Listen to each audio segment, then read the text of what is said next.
ఈవేళ మా ఇంట్లో వంట వంకాయ కాల్చి బండ పచ్చడి. తప్పదురా భగవంతుడా అంటూ చేశాను. ఆ పైన కూర ఉండాలి కదండి.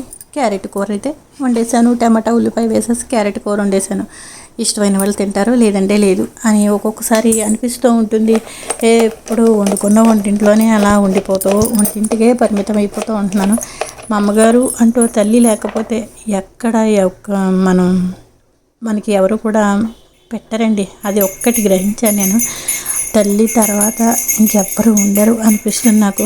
ఆ విధంగా మా అమ్మగారు గుర్తొచ్చేసరి నాకు మా అమ్మ నాకు అన్ని కూరలు చేసి బాగా పెడుతూ ఉంటుంది. తల్లి చేసినట్టు ఎవరు చేయరు కదా.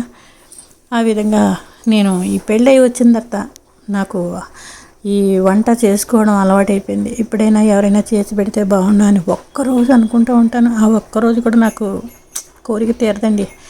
అది చాలా బాధ అనిపిస్తూ ఉంటుంది నాకు.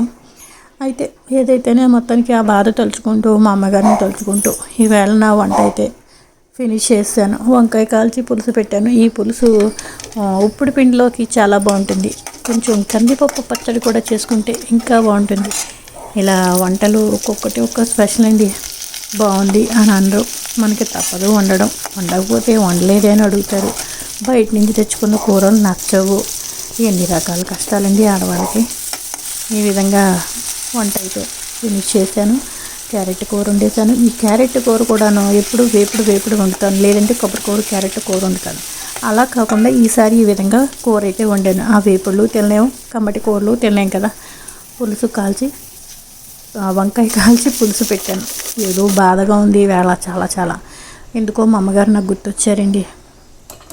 అది ఈవేళ నా వంట. కూర అయితే ఈ విధంగా ఆవిరి పెట్టి ఉడకబెడతాను. ఇవి కూడా చాలా పాత పద్ధతే కదా. పూర్వకాలం వాళ్ళు అలాగే ఉండేవారట.